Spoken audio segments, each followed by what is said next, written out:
Buenas tardes.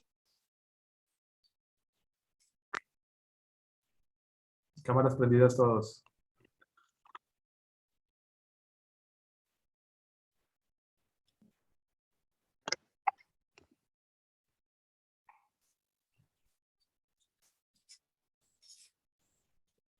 Ok, empezamos. Ok, chicos, hoy hablaremos pues sobre el neumotórax. Como una introducción, pues sabemos que el neumotórax se define como una presencia de aire en el espacio pleural. Este aire pues produce un colapso pulmonar producido por una rotura pleural visceral o también tras un componente penetrante lesionando la pleura.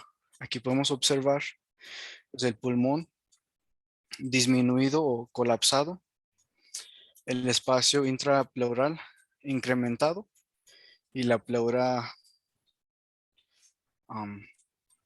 no pegada al pulmón. No expandido, ¿no? El pulmón. El neumotórax pues, se puede clasificar y subclasificar.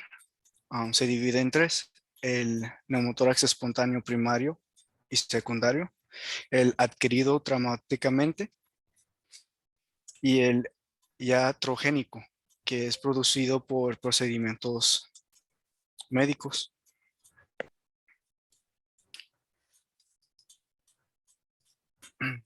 Un poco de su etiopatología. Pues las fuerzas elásticas opuestas de la pared torácica y del pulmón crean una presión intrapleural. Este espacio intrapleural va a ser inferior a la presión atmosférica y la presión alveolar. En el neumotórax está al contrario. La presión intrapleural ya viene siendo en el neumotórax superior a la atmosférica y la alveolar, ya que el aire durante la inspiración de la cavidad pleural entra y no sale después de la expiración. Los neumotórax por lo general son muy progresivos. O sea, es una válvula unidireccional, ¿no? Uh-huh. El concepto es aire dentro de caja torácica y como dices tú, se pierden las presiones. La presión intrapleural, que habitualmente es negativa, se positiviza, ¿sí? Y supera la presión alveolar y desplaza al pulmón.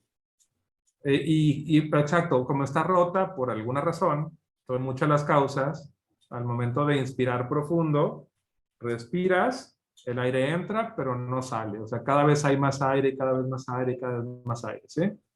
Uh-huh. Ok. Continuamos con el neumotórax espontáneo primario.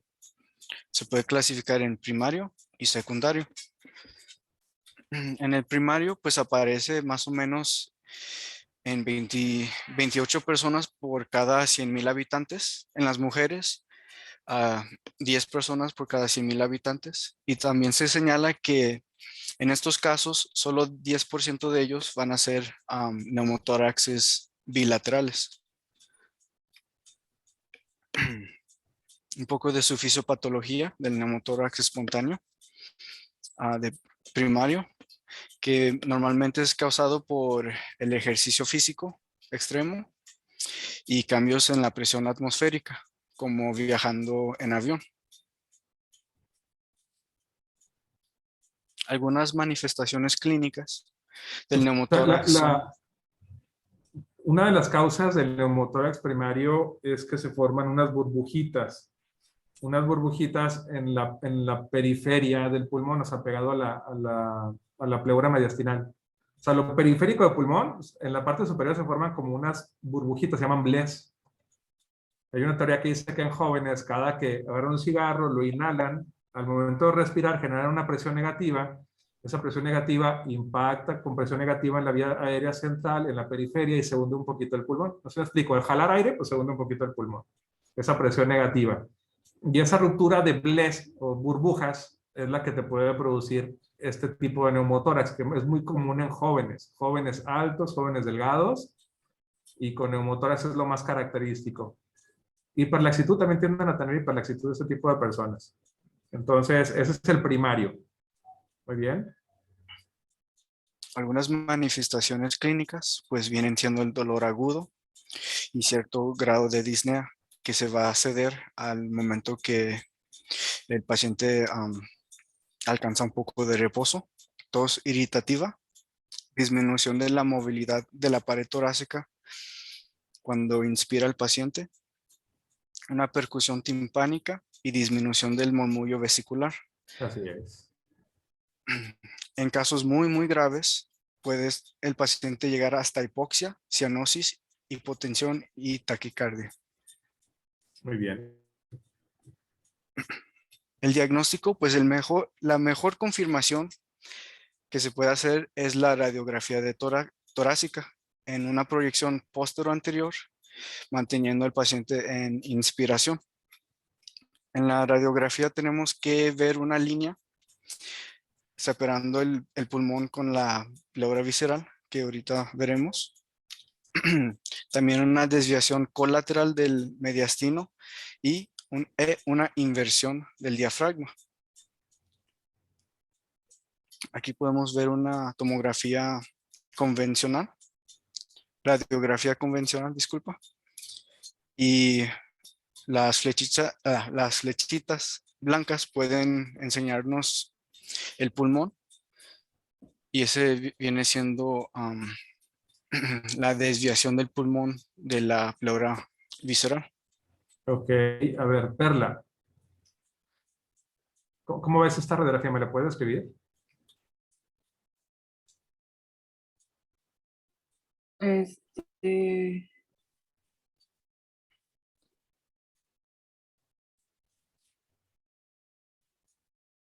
es una radiografía en PA. eh, los Sí, muy pulmones, bien. los pulmones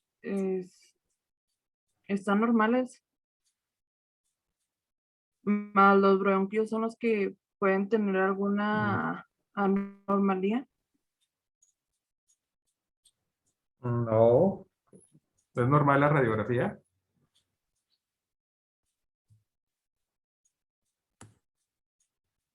No, por lo que está señalando lo de la línea pleural, ¿no? O sea, que Y hasta ahí te están diciendo en el pie de página.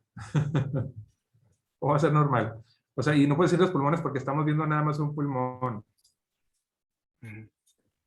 Lo que sí es que es una PA. ¿Por qué es una PA? Híjole, no estoy tan seguro de que es una PA. ¿Quién me dice si es una PA o una AP?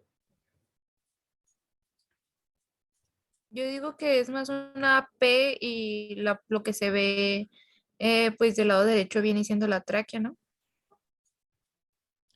Sí, exacto. ¿Y por qué dices que es una AP?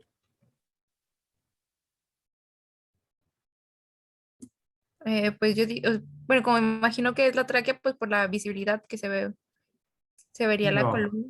O no, por ejemplo, mira, en una radiografía de tórax PA, no sé si me están viendo, pero aquí tienes la placa en el pecho y luego jala los hombros hacia adelante. Al momento de jalar los hombros hacia adelante, ¿qué estoy haciendo con las escápulas? ¿Qué hago aquí? ¿Dónde están mis escápulas? ¿Qué hago cuando están aquí, por ejemplo? ¿Sí me explico?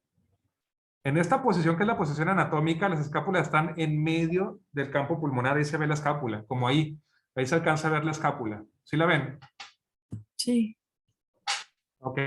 Cuando yo tomo una PA, la placa la pongo aquí en el pecho y le digo al paciente que abrace la placa o que saque los hombros para que las escápulas hagan esto. Y ya no las ves dentro del campo pulmonar. ¿Sí me expliqué o no? A ver, Gamiel, dime, señálame dónde está la escápula. La escápula debe de estar más o menos como aquí.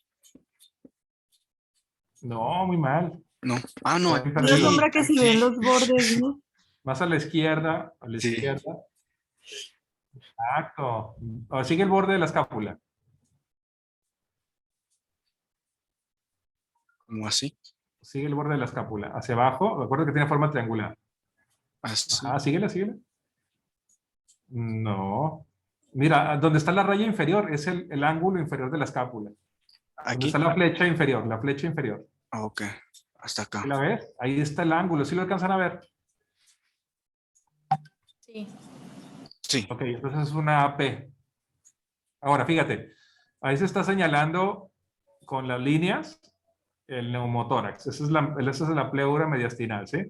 Fíjate cómo de la pleura mediastinal hacia la derecha hay una trama reticular, ¿sí la ven? La trama reticular, como sucia, y cómo después de la línea hacia la izquierda se ve muy homogéneo. ¿Qué es lo que se ve ahí? ¿Qué es esa trama reticular, Fernanda?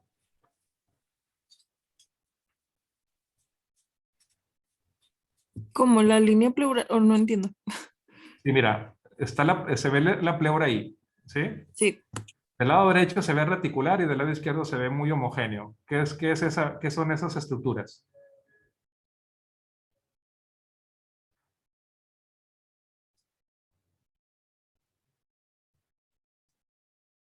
no, no, no sé.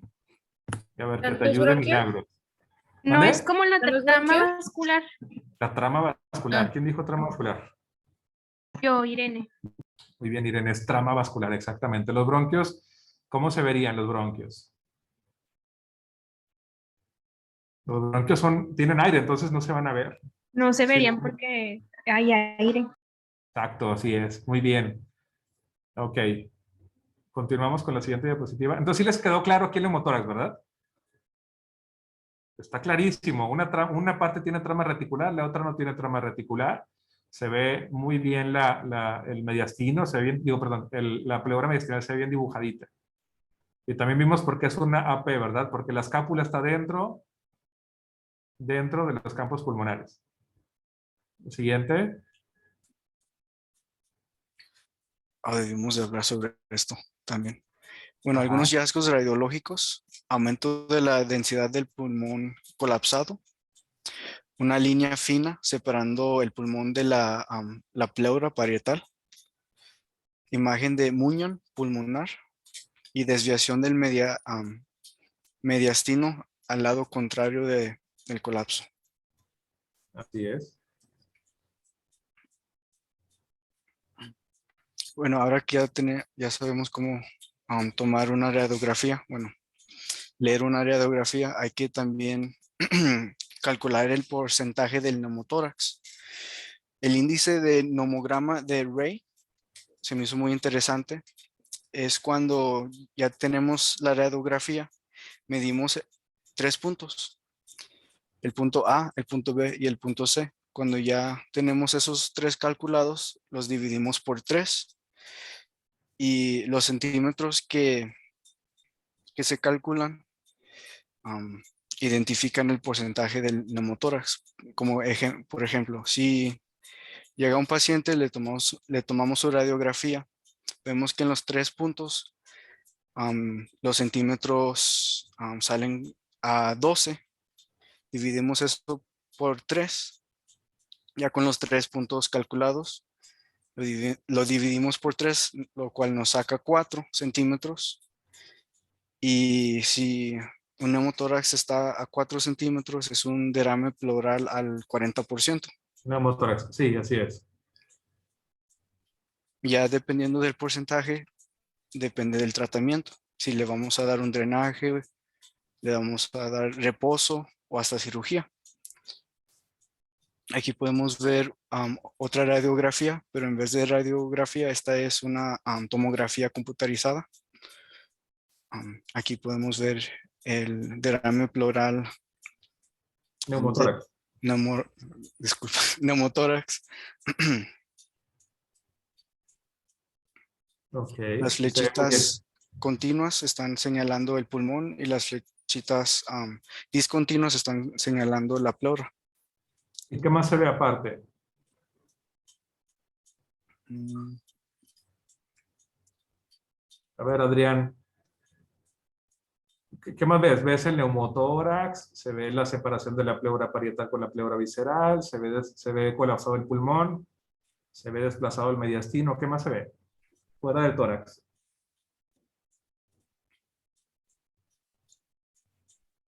Pues la, hay aire ¿Dónde? en donde están los asteriscos, Así es. ¿Cómo se llama eso? enfisema. Enfisema subcutáneo. Ajá, así es. Perfecto. Entonces también puede haber, si el neumotórax es muy grande y es por ruptura o un trauma torácico cerrado, puede provocar también fuga de aire hacia los tejidos blandos, que es el tejido celular subcutáneo. Muy bien. Continuamos.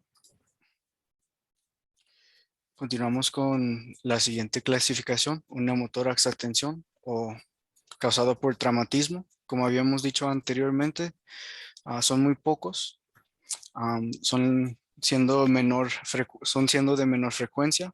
El tratamiento es de extrema urgencia mediante un drenaje de la cavidad pleural con cualquier sistema que tengamos.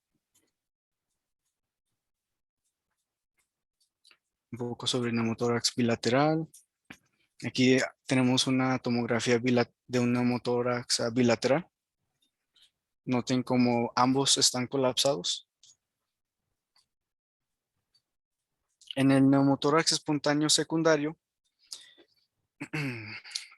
pues a diferencia del primario, la fuga de aérea suele ser más prolongada y más frecuente al persistir la enfermedad base que lo provocó. Pueden ser patologías pulmonares como EPOC, asma, fibrosis quística, enfermedades intersticiales como la fibrosis pulmonar idiopática.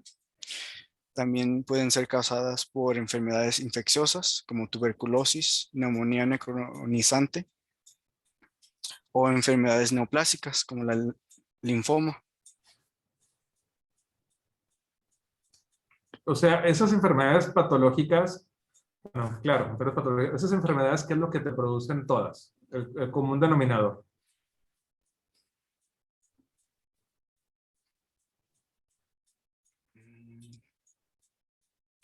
Carlos, ¿Cuál fue la pregunta, doctor?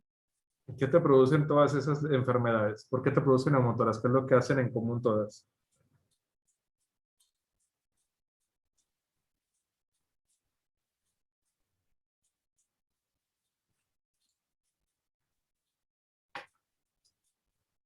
¿Quién lo ayuda? José Tavares. ¿Me puede repetir, Doc? Como que me ando fallando el internet. En esta diapositiva se señalan enfermedades que te producen un neumotórax espontáneo secundario. Pero ¿por qué crees que por qué te puedan producir neumotórax? ¿Qué es lo que hacen todas ellas?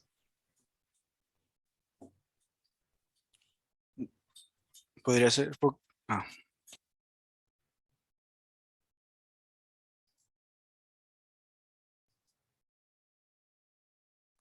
No sé, Doc, la verdad. ¿Quién sabe?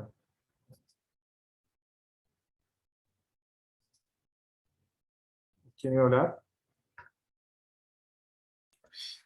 Estaba pensando que todos modifican, dañan, inflaman el tejido pulmonar. Es porque todas crean fibrosis, ¿no? Más bien todos dañan el pulmón, así es. Todos dañan el pulmón. Si tienes, por ejemplo, una enfermedad intersticial que tiene una lesión quística, siempre, acuérdate, siempre van a hablar de periferia. Periféricos, al momento de irrumpir o de lesionar a la pleura, se rompe y se comunica el espacio alveolar con el espacio pleural y hay fuga de aire. En asma es porque atrapa mucho aire y atrapa tanto aire que puede romper un bronquio. En EPOC siempre igual, es lo mismo. En EPOC sería ruptura de una bula enfisematosa, o sea, siempre tienen algo. La tuberculosis es ruptura de una lesión cavitada, la neumonía es la lesión del espacio a la pleura por la neumonía necrotizada invade la pleura y se comunica el bronquio con la pleura. Neumocistis produce quistes, entonces un quiste se rompe y produce lo mismo. Igual el cáncer, ¿sí? Continuamos. El neumotórax traumático se produce por un neumotórax traumático cuando se acumula el aire entre la pared torácica y la pleura debido a una lesión producida por los fragmentos costales quizás o una rotura del pulmón por un brusco aumento de la presión intratorácica. La toracotomía va a ser indicada para estos tipos de rupturas. Aquí dio el manual un esquema de tratamiento. En un neumotórax espontáneo pequeño, uno de 20% o menor, pues le vamos a recomendar reposo al paciente. Si es un neumotórax moderado o grave, le tendremos que hacer un drenaje convencional. Y si no hay una reexpansión después del drenaje, tendremos que ir directamente a cirugía. Si sí hay una reexpansión, pero todavía hay una fuga de aire después de los 5 días del drenaje, otra vez vamos a implicar cirugía. Si no hay una fuga de aire en los primeros 24 a 48 horas, pues le vamos a dar un seguimiento radiológico por al menos 24 a 48 horas. Si todavía no hay una reexpansión, otra vez cirugía. Y si ya finalmente el pulmón se reabsorbe todo al total, pues le damos de alta al paciente. En sí, pues los 3 días de tratamiento son drenaje convencional, reposo o cirugía. Sí, o sea, va a depender mucho si es primario o secundario. Cuando es primario lo puedes dejar evolucionar si es menos del 20. Si es un traumático y tiene inestabilidad hemodinámica, lo tienes que expandir. ¿Sí? Son varios criterios. Deben de saber que si el tratamiento puede ser o vigilarlos, que es cuando son neumotoras muy pequeños y asintomáticos, una vigilancia estrecha. Puedes absorberlos, esa es una punción con una aguja especial y absorbes el aire. Y la otra es hacerle la colocación de una sonda endopleural o hasta cirugía. Más adelante vemos eso, pero sí que sepan eso, ¿no? O sea, que el tratamiento es drenaje o vigilancia. Bueno, antiguamente el tratamiento era reposo. Hoy mantenemos cuando el volumen de neumotórax es menor al 20%. Pero si es mayor, y si es menor al 20%, y si también está asintomático, el paciente pues se va a mantener ingresado durante 24 o 48 horas para confirmar su evolución y su seguimiento radiológico, hasta ahí que ya la reabsorción completa es completa, disculpa. Si el neumotórax es mayor de 20%, después de calcularlo, hay que recurrir a un drenaje o cirugía. Un método de drenaje viene siendo la toracocentesis y aspiración. La toracocentesis es una técnica quirúrgica mediante cual se realiza una punción a través de la pared torácica entre el segundo y tercer espacio intercostal para evacuar por aspiración el contenido no deseado de la cavidad pleural. También podemos hacer el drenaje torácico y se ha convertido en la primera medida de elección en un neumotórax de volumen grave. El drenaje se coloca en la línea medio clavicular entre el segundo espacio o en la línea axilar superior entre el cuarto espacio clavicular. Después de que entramos, vamos a extraer el líquido del espacio que se encuentra